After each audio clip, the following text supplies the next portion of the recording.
Quando eu falo de indicadores, bom, eu posso ter indicadores que eles estão crescendo, o número em si, né, o valor. Eu vejo que ele está performando melhor conforme ele vai crescendo, por exemplo, faturamento. Ou eu posso ter um indicador que quanto menor o valor dele, conforme ele vai caindo, meu desempenho está melhorando. Por exemplo, despesas. Conforme minha relação faturamento-despesa ela cai, melhor a performance da minha organização. Bacana? Então, bom, vamos falar primeiro dos processos de gestão de fornecedores com relação à visão completa do negócio. O fornecedor já foi, há muito tempo atrás, alguém que você só comprava mercadoria ou uma matéria-prima, trabalhava ela ou não e revendia.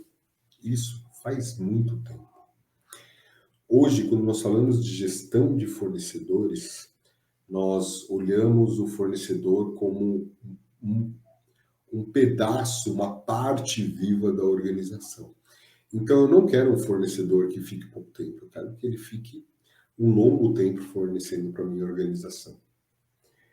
Eu quero um fornecedor que cumpra os requisitos de desempenho para o meu negócio. O Service Level Agreement, ou não importa a sopa de letrinhas que você vai usar, mas quais são os requisitos para fornecer para mim? E eu vou monitorar esse fornecedor, vou ter os meus requisitos e vou saber se ele está ou não cumprindo com o que eu gostaria, com o que eu espero para o meu negócio. Depois disso, o quanto o fornecedor está integrado com o meu negócio. É um fornecedor que, de acordo com a atividade dele, ele agrega valor para o cliente, ele agrega valor para o meu negócio, ou ele não está agregando valor? Primeira pergunta. E daí a gente vai para outras. Como eu posso fazer para um fornecedor ele trazer valor para mim, para o meu negócio ou para o meu cliente? Como eu posso fazer para o fornecedor ele inovar para a minha organização, ele trazer processos, produtos, atividades que me deem alguma vantagem competitiva? Como eu faço o fornecedor fazer isso para a minha organização? E tem algumas organizações que são muito boas em fazer isso. Elas abrem um edital, elas dizem o que elas esperam e o fornecedor vem com a solução que ele acredita que seja melhor para aquela organização. Algumas vezes são soluções inovadoras, que trazem valor para a organização, fazem com que ela melhore a satisfação do cliente, melhore a relação custo-faturamento dela, né, despesas-faturamento, ou fazem com que ela ainda venda ainda mais. Então, como você está fazendo para o seu fornecedor, além de cumprir os requisitos que você espera, ele trazer valor para a sua organização? Ok? Faz sentido? Então, quando você pensar em gestão de fornecedores e processos e indicadores, você quer não só um fornecedor, você quer um parceiro que agregue valor para o seu negócio e agregue valor para o cliente. Bacana? Gestão de clientes. Primeiro você tem que ter noção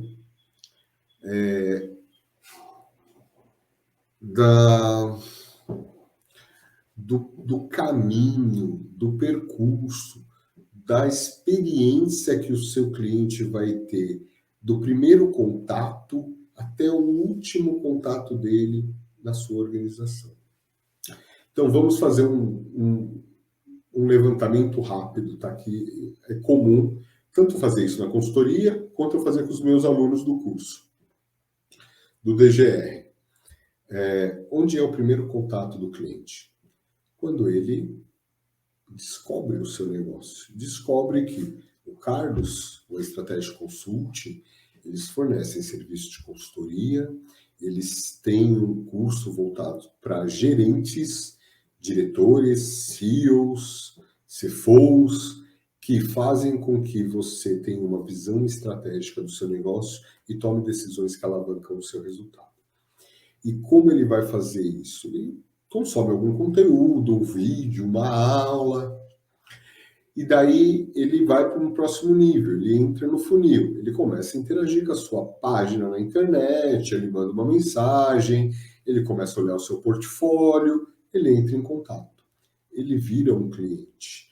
Como está sendo a experiência dele depois que ele virou um cliente? Ele consumiu o seu produto ou o seu serviço.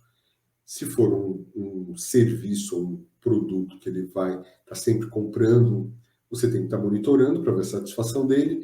Se é um consumo único, ele hospital, o cara foi internado, ele não quer voltar, ele não quer.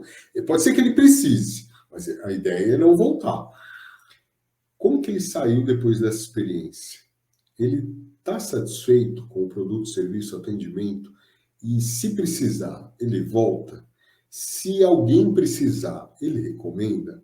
Então, existe um processo aí em que você acompanha a experiência do seu cliente, desde o primeiro momento ao último momento, monitorando tudo o que acontece, assim, tudo o que acontece de relevante com o seu cliente nessa experiência, para você ter informação, para você ter dados primeiro, para você transformar esses dados em informação e tomar as decisões que geram valor para o seu negócio, que fazem você vender mais, diminuir custos e ou melhorar a satisfação do seu cliente com seus produtos ou serviços. Só isso, Carlos. Não, gestão de pessoas.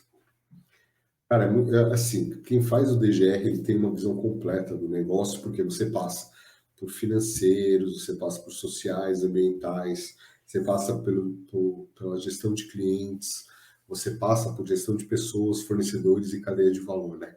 Então você constrói o seu mapa de uma forma completa. E gestão de pessoas, de todas as empresas ou áreas que eu já trabalhei, eu ajudei na consultoria, ou eu acompanhei meus alunos com a mentoria, gestão de pessoas, ele é o mais emblemático, talvez seja a palavra a utilizar. Por quê? Porque cada organização ela tem uma cultura diferente, ela tem valores diferentes. E você, na hora de montar os seus processos e indicadores, você precisa levar isso em consideração. Então, vamos lá, uma cadeia de acontecimentos, de atividades, de processos e indicadores que a gente normalmente monta para quem faz o curso da IGR, né? Nós passamos primeiro indicador, né? Você pode ter ou não esse indicador, tá? Algumas pessoas têm, outras não. É legal você saber que é uma opção. O processo de recrutamento e seleção na sua organização, ele é bom ou ruim? Ele é rápido ou ele é lento? As pessoas que precisam, os gestores que abrem uma vaga, eles estão satisfeitos com o processo? As pessoas que se candidataram e não foram contratadas, como que é a visão delas, da sua organização, quando elas passam por um processo? E daí você tem um onboard, você prepara as pessoas para exercerem as atividades dela da melhor forma possível, de uma forma mais rápida. Quando você terminou o onboard, elas já são capazes de, não com maestria ainda, porque elas acabaram de entrar, mas elas já sabem o roteiro das atividades, como executar, ou elas terminaram o onboard e elas estão toda hora questionando sobre o que, como fazer. E daí você vai para o desempenho delas, né? Depois de um tempo, ela continua na organização, a avaliação da performance das pessoas. Você faz uma avaliação como você deveria, então você tem mapeado o chá, as competências, conhecimentos, habilidades, atitudes. Quais são esses gaps? Como que a pessoa foi avaliada? Ela foi avaliada só nas atividades dela ou a avaliação dela está relacionada também ao desempenho global da organização? Então, eu tirei 100% porque eu bati minhas metas, ou eu tirei 100% porque eu bati minhas metas, mas a organização também bateu as metas dela. É importante. E como que eu avalio de uma forma em que eu recompense as melhores performances? Porque o que adianta você fazer uma avaliação, você ter um processo estipulado se no final quem teve uma boa performance tem o mesmo prêmio de alguém que não teve uma boa performance. O cara da boa performance, ele vai procurar o lugar onde ele é avaliado e você vai ficar com os caras que não têm boa performance. Então tome muito cuidado com isso. Depois disso, né, avaliação, performance, eu tive um reconhecimento dos melhores. Quais foram os gaps da minha organização e das pessoas que eu avaliei, que eles precisam ser trabalhados? Quais são os conhecimentos e habilidades que precisam ser trabalhadas para o próximo ciclo ter um desempenho ainda melhor? E o quanto as pessoas estão satisfeitas em trabalhar dentro da minha organização?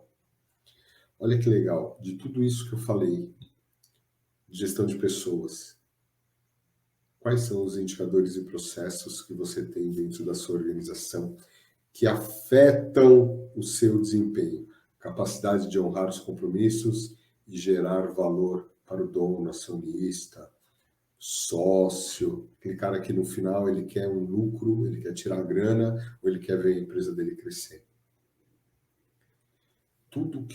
Todas as caixinhas que a gente passou até agora, fornecedores, clientes, pessoas, elas têm a obrigação de trazer resultados para a sua organização. Não estou sendo radical. Obrigação de trazer bons resultados para a sua organização. E o mínimo que você pode ter em gestão de pessoas é performance, fazer uma avaliação de desempenho em que você reconheça os melhores desempenhos e que você atrele esse desempenho ao bom desempenho da organização. Não adianta nada um funcionário 100% se a organização é 40%, 50%, 60%, não está atingindo as metas dela. Então, essa relação entre desempenho das equipes e das pessoas e o desempenho da organização, ela é muito, muito importante. Só isso? Não, não é só isso. Cadeia de valor. Quando a gente olha lá o primeiro processo ou indicador em que agrega valor para a organização ou para o cliente, e a gente vai passando por esses processos que agregam valor para a organização ou para o cliente, e eu vou mapeando e tendo o meu indicador de eficiência e eficácia, até o último, eu vou ver onde eu estou perdendo dinheiro. Um exemplo da área comercial, para ficar fácil para todo mundo entender.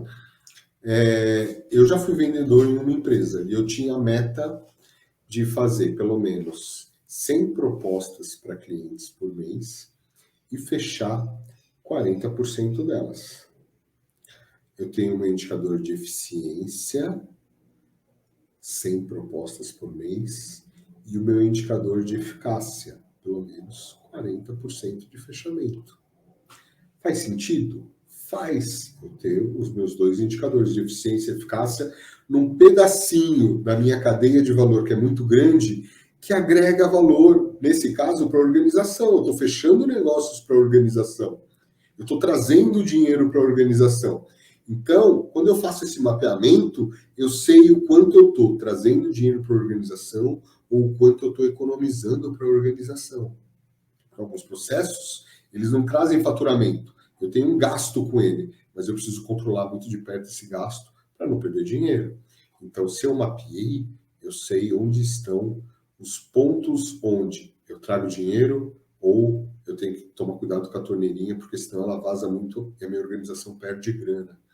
Fiz o mapeamento, tenho esses indicadores de eficiência e eficácia, eu consigo saber onde estão ou quais... olha que legal, isso que é muito bacana. Quando eu faço esse mapeamento, ou nome, mapeamento, eu criei o meu mapa para o sucesso. Se tudo isso que eu fiz performar bem, eu estou indo na direção do meu sucesso, do sucesso da minha organização, da missão e visão que eu estipulei para ela. Se no meu mapa eu estiver performando mal, eu não estou indo. Eu estou cada vez mais longe dos meus concorrentes, eles estão muito melhores do que eu, e eu estou cada vez mais longe do meu tesouro nesse meu mapa, né? Da minha visão e da minha missão, que que eu estipulei para minha organização. Então, esse mapa, ele me diz por onde a minha organização passa, por onde os meus clientes passam, onde é importante eu ter aqueles marcos e acompanhar muito de perto os meus checkouts e saber se eu estou performando bem, se eu estou fazendo esse percurso num tempo